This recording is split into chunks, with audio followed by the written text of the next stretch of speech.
Irritable bowel syndrome, also known as IBS, is a common condition of the digestive system, and it can affect up to 1 in 5 people at some point in their lives in the UK, though twice as many women are affected as men.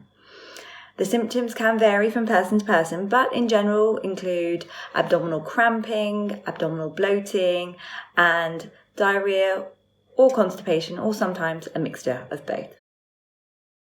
Whilst there's no one test that we can use to diagnose IBS, it's usually based on a thorough history taking and examination. We also must exclude other conditions that can cause similar types of symptoms. So, for example, inflammatory bowel disorders like Crohn's disease and ulcerative colitis. We also have to rule out any ovarian pathology or celiac disease.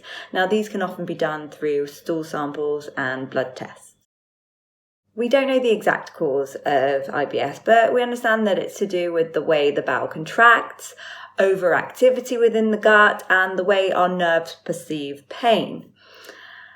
Everyone's triggers can be different, but it can be really helpful to keep a symptom diary detailing, things that you've eaten, drank, stress levels, sleep levels, and your symptoms, so that we can try and work out what your specific triggers could be.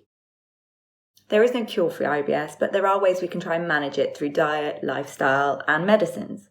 In terms of diet, fibre is an important part of IBS. If you suffer with constipation, it's important to try and increase your intake of soluble fibre, so the type of fibre that dissolves in water.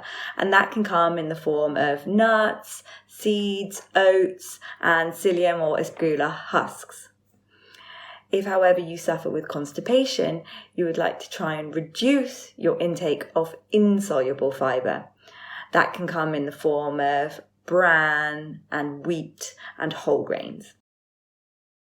Certain drinks may be a trigger for your IBS, including caffeine, alcohol, and carbonated drinks. It's also important to ensure you're drinking enough water. So in those that are suffering with the diarrhea, we are ensuring that you're drinking enough water to replace that water loss.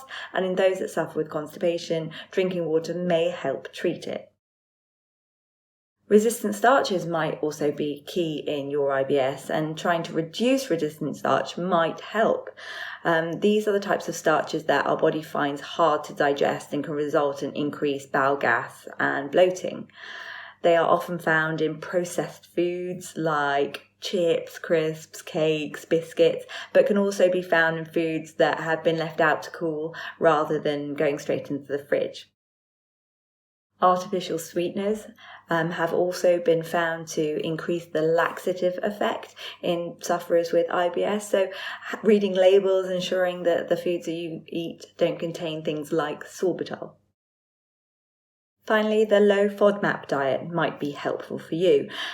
FODMAPs are a certain type of sugar that our body can find quite difficult to break down.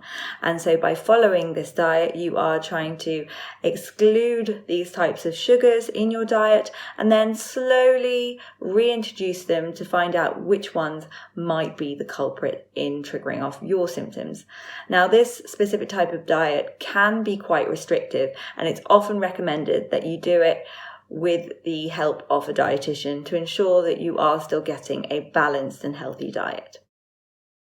Other lifestyle factors are important within IBS. So, for example, exercise, we know, can help improve symptoms. The NHS recommends 150 minutes of moderate activity a week or 75 minutes of vigorous activity a week.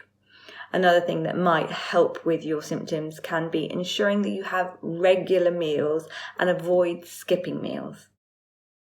Ensuring regular sleeping patterns may also improve your symptoms, ensuring that you are getting 7 to 8 hours of quality sleep every night.